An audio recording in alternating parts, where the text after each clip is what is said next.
आज का हमारा टॉपिक है टेंस। आप में से सभी ने तो टेंस पढ़ा होगा, लेकिन हम आज कुछ डिफरेंट तरीके से टेंस पढ़ेंगे। हम यहाँ ट्रांसलेशन के पर्पज़ से नहीं, बल्कि टेंस को हम एग्ज़ाम के पॉइंट ऑफ व्यू से पढ़ेंगे। हम देखेंगे कि किस तरीके से बोर्ड एग्ज़ाम हो या कॉम्पिटिटिव एग्ज़ाम हो, इन सभी में क्वेश्चंस कैसे पूछे जाते हैं। बहुत सारे लोगों को तो टेंस का नाम सुनकर ही टेंशन होने लगता है, लेकिन इस वीडियो के बाद आप सभी का टेंशन ख़त्म होने वाला है। चलिए देखते हैं टेंस आखिर होता क्या है। Tense is one of the most important chapter of English language. यह इंग्लिश लैंग्वेज का बहुत ही इंपॉर्टेंट चैप्टर है। Tense are consider to be the backbone of the English language. यह इंग्लिश लैंग्वेज का बैकबोन माना गया है। तो आइए देखते हैं आखिर हम टेंस में कौन कौन से टॉपिक को पढ़ने वाले हैं। तो यहाँ पे है what is tense in English grammar. हम यहाँ जानेंगे कि टेंस जो है इंग्लिश ग्रामर में आखिर होता क्या है। डेफिनेशन ऑफ टेंसेस, टेंसेस का डेफिनेशन क्या है। Why tenses are important to learn, tenses को सीखना जरूरी क्यों है। Types of tenses and their uses, tenses के टाइप्स कितने हैं और इनके यूजेस क्या हैं। Types of verbs used in tense, tense में किस तरीके से हम लोग वर्ब को यूज करते हैं। And structures of each tenses, और सभी टेंसेस का स्ट्रक्चर देखेंगे कि सभी टेंस का स्ट्रक्चर होता क्या है। तो सबसे पहली बात हम जानेंगे कि आखिर ये टेंस टर्म जो लिया गया है ये कहाँ से लिया गया है। टेंस जो है ये लैटिन वर्ड टेम्पस से लिया गया है, जिसका मतलब होता है टाइम ऑफ एक्शन। मतलब कोई भी एक्शन का टाइम क्या है, कोई भी काम का टाइम क्या है, या हम कह सकते हैं कोई भी काम किस समय में हुआ है। तो चलिए अब हम देखते हैं कि आखिर टेंस को हम डिफाइन कैसे कर सकते हैं। तो यहाँ पे ऑक्सफोर्ड एडवांस लर्नर डिक्शनरी के हिसाब से अगर हम देखें तो tense is any of the form of a verb that may be used to show the time of action और state expressed by the verb. Means verbs का कोई भी फॉर्म जो टाइम ऑफ एक्शन और स्टेट को express करता हो वही तो टेंस है।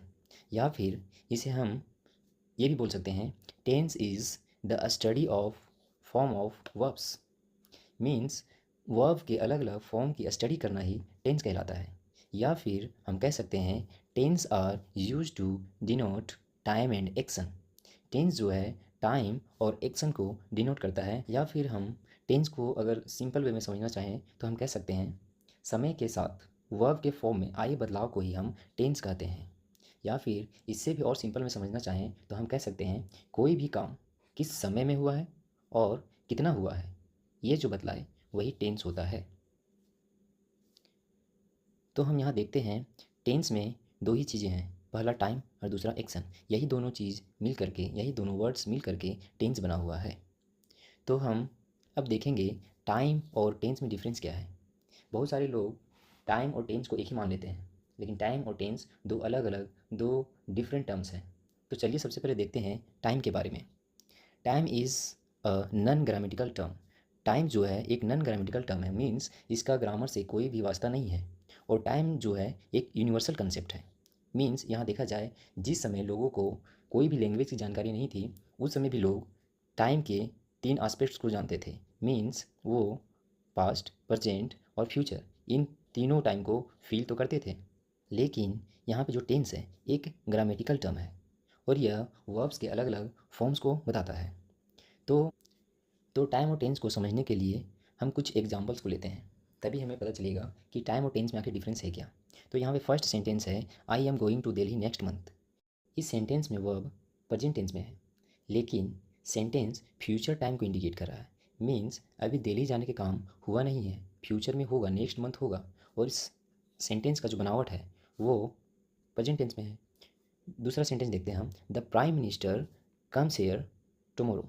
प्राइम मिनिस्टर जो है कल यहाँ पे आएंगे, मीन्स अभी आए नहीं हैं, कल आएंगे। ये भी जो है फ्यूचर टाइम को इंडिकेट कर रहा है। बट यहाँ पे जो वर्ब्स यूज हुआ है वो तो सिंपल प्रेजेंट टेंस में, मीन्स प्रेजेंट टेंस में है। नेक्स्ट सेंटेंस है the plane takes of at 4 PM। Plane से अभी टेक ऑफ हुआ नहीं है, 4 PM में होगा। मीन्स ये भी जो है फ्यूचर टाइम को इंडिकेट कर रहा है। बट यहाँ पे सेंटेंस का जो स्ट्रक्चर है वो तो प्रेजेंट टेंस का है। तो इन सभी से हम यह कह सकते हैं कि टाइम और टेंस दो अलग अलग कंसेप्ट हैं। अब हम पहले ही बात कर चुके हैं कि टेंस जो है टाइम और वर्क मीन्स एक्शन दो चीज़ से मिलकर बना हुआ है। तो अब हम देखते हैं आखिर हम टाइम को कितने तरीके से डिवाइड करते हैं इसे। तो सबसे पहले हम देखते हैं टाइम को हम तीन भागों में डिवाइड करते हैं। फर्स्ट है पास्ट, दूसरा है प्रेजेंट और थर्ड है फ्यूचर। मीन्स अभी जो हम यहाँ पे हैं ये हमारा प्रेजेंट है। इससे अगर हम पीछे झांक के देखें, मीन्स इससे अगर हम पीछे गए तो वो हमारा पास्ट हो गया, और इससे आगे आने वाला जो हमारा टाइम होगा वो फ्यूचर होगा। हमने टाइम के बारे में तो जान लिया। अब हम देखेंगे वर्क को हम कितने कैटेगरी में बांटते हैं।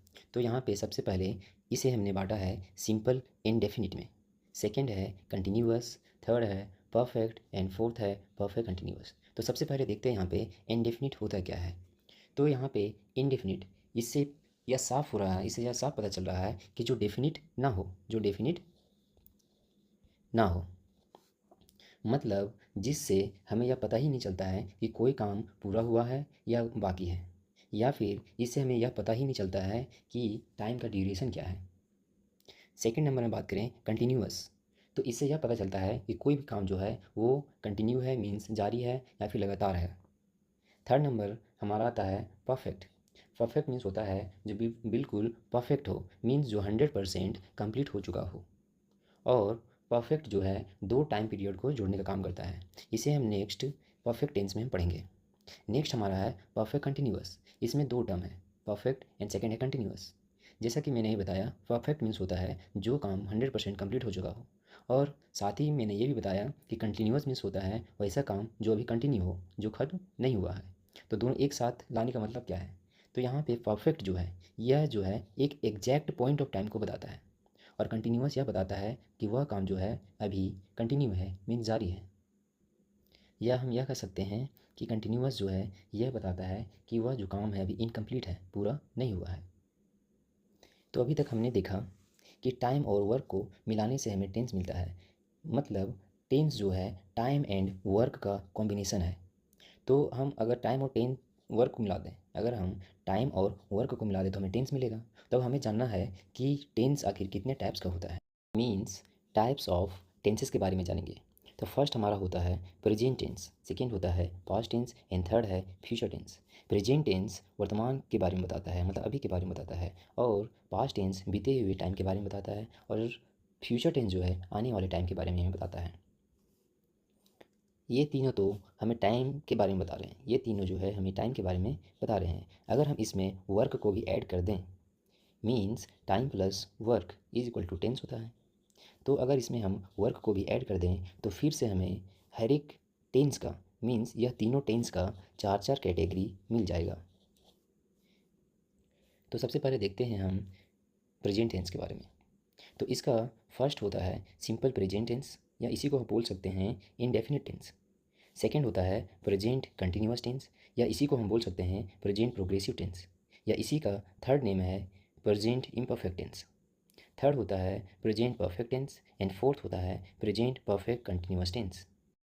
तो यहाँ पे हमने देखा जिस तरीके से प्रेजेंट टेंस का चार कैटेगरी है, ठीक उसी तरह यहाँ पे पास्ट और फ्यूचर का भी चार चार कैटेगरी है। मीन्स यहाँ पे तीन टाइप के टेंस हो गए, और उन तीनों का फिर से चार कैटेगरी हुआ। मीन्स हमें 12 टेंसेस पढ़ने हैं। तो देखते हैं नेक्स्ट क्या है। There are three main tenses, means हमारे पास तीन मेन टेंस है, present, past and future. Each tense classified in four different forms, हर एक टेंस जो है फिर से चार कैटेगरी में बटा हुआ है। So there are 12 tenses in English grammar, means यहाँ पे टोटल 12 टेंसेस होते हैं। तो अभी तक हमने देखा टाइम और वर्क के बारे में, मतलब टाइम को हमने तीन कैटेगरी में बांटा और वर्क को हमने चार कैटेगरी में बांटा, और इन दोनों को जब हमने कंबाइन किया तो हमें मिला टेंस। अभी तक हमने पढ़ा था कि टेंस तीन कैटेगरी में बटा हुआ है, और उन तीनों का फिर से चार चार कैटेगरी है। लेकिन यहाँ पे हमने यह देखा कि वो चार कैटेगरी जो है वो बना कैसे। टाइम हमें यह बता रहा है कि कोई भी काम किस समय में हुआ है, बट वर्क हमें यह बता रहा है कि वह काम कितना हुआ है। और यह जो हमें हर एक टेंस का चार कैटेगरी मिला, इसी वर्क से मिला। तो अभी तक हमने पढ़ा था कि टेंस जो है वो तीन कैटेगरी में बटा हुआ है, और इन तीनों का फिर से चार चार कैटेगरी है। लेकिन हमें यह पता नहीं था कि चारों कैटेगरी आया कहाँ से, बट अभी से हमें यह पता हो गया है वो चारों कैटेगरी आया कहाँ से। तो अगला हमारा पॉइंट है ऑक्सिलियरी वर्ब। अब आप लोगों को लग रहा होगा यह चैप्टर तो टेंस का है, फिर यहाँ ऑक्सिलियरी वर्ब कहाँ से आ गया। तो मैंने पहले ही बताया जो टेंस है वो time and work means verb का कॉम्बिनेशन है। तो यहाँ पे वर्ब का कुछ ना कुछ तो इन्वॉल्वमेंट है।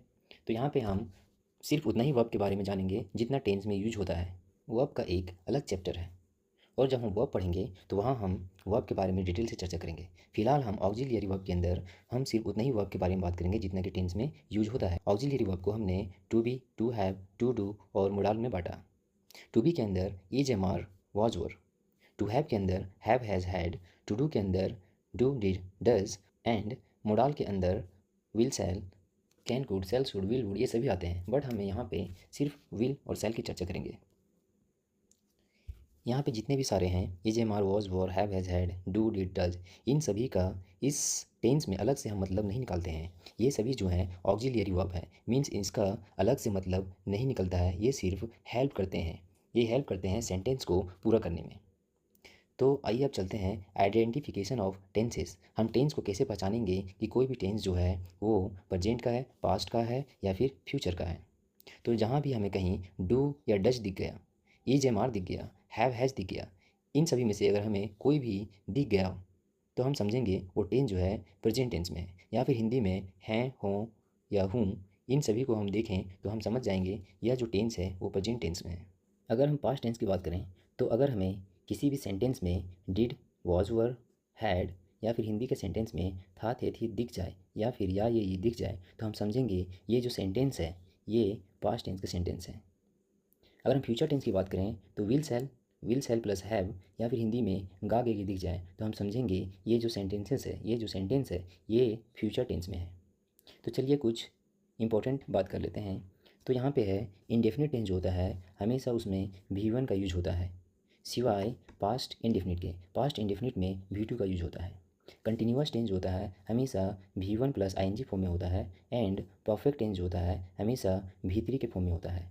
यहाँ पे सिर्फ हम टेंस के बारे में बात कर रहे हैं, यहाँ पे हम एक्टिव पैसिव के बारे में बात नहीं कर रहे हैं। चलिए इस चीज़ को हम थोड़ा और समझते हैं कुछ एग्जांपल्स के साथ। यहाँ पे है I am going to Delhi, मैं दिल्ली जा रहा हूँ। यहाँ पे गोइंग, गो में ING लगा हुआ है, मीन्स यहाँ पे V1 प्लस ING है, तो यहाँ हम देखेंगे यह सेंटेंस जो है कंटिन्यूअस में है। सेकेंड हमारा है ही डज़ नॉट ईट, तो यहाँ पे डज़ नॉट ईट, ईट जो है यहाँ V1 का यूज हुआ है तो हम समझेंगे यह इंडेफिनिट टेंस है। यहाँ पे आई हैव ईटन, यहाँ पे V3 का यूज हुआ है तो हम यह समझेंगे यह जो है परफेक्ट में है। फोर्थ नंबर है did you go to college, यहाँ पे डिड की वजह से V1 का यूज हुआ है, वरना यहाँ V2 का यूज होता।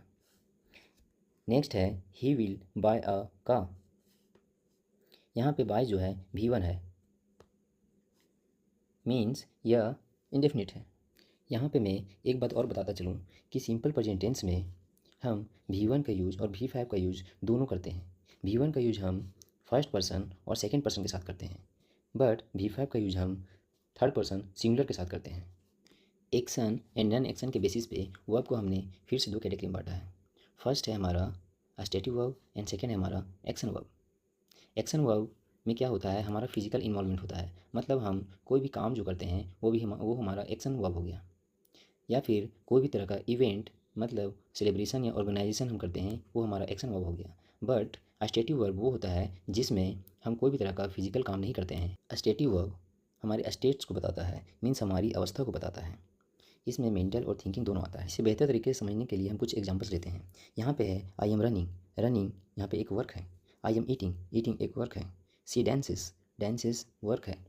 He plays, it smells good, but यहाँ पे स्मेल कोई वर्क नहीं है, यह हमारा स्टेट को बता रहा है। आई लाइक यू, यह हमारा स्टेट को बता रहा है। आई रिमेंबर एवरीथिंग, रिमेंबर जो है स्टेट को बता रहा है। तो इन सभी एग्जाम्पल से हमने समझा कौन सा सेंटेंस जो होता है वो एक्शन होता है और कौन सा सेंटेंस जो होता है वो स्टेटिव वर्ब होता है। अभी तक हमने ऑक्सिलियरी वर्ब के बारे में पढ़ा, फिर हमने एक्शन और नॉन एक्शन के बेसिस पे पढ़ा। अब हम जानेंगे वर्ब्स के कितने फॉर्म्स होते हैं, क्योंकि हम देखते हैं कि टेंसेस में V1, V2, V3, V4, V5 इन सभी का यूज होता है, तो इन सभी के बारे में थोड़ा सा जानकारी लेंगे। सभी वर्ब्स जो हैं हमेशा V1 में रहते हैं, मीन्स वर्ब का बेस फॉर्म जो है वो V1 होता है और ऑलवेज इन प्लूरल, और हमेशा क्या होता है प्लूरल में होता है। जैसे कि हम यहाँ पे एग्जांपल लें तो गो हमारा V1 है, वेंट हमारा V2 है, गोन हमारा V3 है, गोइंग हमारा V4 है एंड गोज हमारा V5 है। उसी तरह play, played, played, playing, plays. तो यहाँ से हम देखते हैं V1 हमेशा बेस फॉर्म में होता है या हमेशा प्लूरल में होता है। एग्जाम्पल में हो गया गो, कम, डांस। अब हम देखते हैं V1 से V2 और V3 का फॉर्मेशन कैसे होता है। हम अगर V1 में D और ED जोड़ दें तो हमारा V2 और V3 बन जाता है, लेकिन सिर्फ कुछ वर्ब्स में, सभी में नहीं। इसके एग्जांपल्स है वर्क एंड प्ले। जैसे कि वर्क में हमने ED जोड़ दिया, ये हो गया वर्कड, और इसका V3 भी होता है वर्कड। प्ले में हमने ED जोड़ दिया तो V2 और V3 दोनों होता है प्ले, प्लेड, प्लेड। नेक्स्ट देखते हैं हम V4 का फॉर्मेशन हम कैसे करते हैं। तो V4 के लिए हम V1 में ING को जोड़ते हैं तो हमें V4 मिलता है। एग्जांपल में गो में हमने ING जोड़ा तो हमें मिला गोइंग, कम में हमने ING जोड़ा तो हमें मिला कमिंग, रन में हमने ING जोड़ा तो मिला हमें रनिंग। अब हम देखते हैं V5 का फॉर्मेशन कैसे होता है। तो V1 में हम अगर ES या ES जोड़ दें तो हमें V5 मिलता है। एग्जांपल में है गो में हम ES जोड़ें तो हमें मिल गया गोज़, जो होता है V5। कम में हम ES जोड़ दिए तो हमें मिला V5। अब हम V2 और V3 के बेसिस पे वर्ब को फिर से हमने रेगुलर और इरेगुलर में बांटा है। अब रेगुलर हम उसे कहेंगे जिस भी V1 में हम D या ED जोड़ दें, अगर वो V2 या V3 बन जाए तो उसे हम रेगुलर वर्ब कहेंगे। लेकिन जिस V1 में हम D और ED जोड़ें और उसका जो फॉर्मेशन हो वो V2 या V3 ना हो, वो हमारा इरेगुलर होता है। अगर हम इनका एग्जांपल देखें तो play, played, played, hang, hanged, hanged, work, worked, worked. यहाँ हम देख रहे हैं कि सभी में ED, ED इन सभी को जोड़ने पर हमें V2 और V3 मिल रहा है। बट यहीं हम इरेगुलर की बात करें तो इसमें ऐसा कुछ नहीं हो रहा है। यहाँ पे कीप, केप्ट, केप्ट, गो, वेंट, गॉन, हैंग, हंग, हंग, नो, न्यू, नॉन, यहाँ पे D और ED नहीं जोड़ा गया, तो ये हमारा हो गया इरेगुलर वर्ब। नेक्स्ट है हमारा पर्सन। टेंस को बनाने के लिए हमें थोड़ी बहुत जानकारी पर्सन की भी होनी चाहिए, क्योंकि इसी से पता चलेगा हमें कब इंडेफिनिट में एस यस लगाना है और कब नहीं लगाना है। तो यहाँ पे हम पर्सन को 3 कैटेगरी में बांट रखे हैं। फर्स्ट है यहाँ पे first person, second person and third person. First person क्या होता है? फर्स्ट पर्सन हम स्पीकर को कहते हैं, जो बोलने वाला होता है। जैसे कि आई और वी। आई यहाँ पे सिंगुलर है और वी यहाँ पे प्लुरल है। सेकेंड पर्सन में यू जो है सिंगुलर और प्लुरल दोनों होता है, और सेकेंड पर्सन को हम लिसनर भी कहते हैं। और नेक्स्ट है थर्ड पर्सन। थर्ड पर्सन उसे कहते हैं जिसके बारे में बात किया जाए, टू टॉक अबाउट। और थर्ड पर्सन में ही, सी, इट एंड एक्सेट्रा ये सभी चीज़ें आती हैं। ही, सी, इट जो है सिंगुलर में है और इनका प्लूरल दे होता है। आई, वी, यू को छोड़कर हम किसी अन्य की चर्चा करें तो वह थर्ड पर्सन के अंतर्गत आता है। अगर हम पर्सन्स को सिंपल वे में समझना चाहें तो कह सकते हैं बोलने वाला या बात करने वाला फर्स्ट पर्सन होता है, जिससे बात की जाए या फिर सुनने वाला सेकंड पर्सन होता है, या जिसके बारे में बात की जाए वो थर्ड पर्सन होता है। अभी तक हमने टेंस में यूज होने वाले सभी पॉइंट्स को डिस्कस कर लिया है, चाहे वो हेल्पिंग वर्ब हो, वर्ब के फॉर्म्स हो, रेगुलर वर्ब हो, इरेगुलर वर्ब हो, action and non action verb हो। अब हम टेंस को कैटेगरी वाइज पढ़ेंगे और सभी के स्ट्रक्चर्स को नेक्स्ट वीडियो में डिस्कस करेंगे। हमारा अगला टॉपिक सिंपल प्रेजेंट टेंस होगा और इसकी चर्चा हम नेक्स्ट क्लास में करेंगे। आज के लिए बस इतना ही।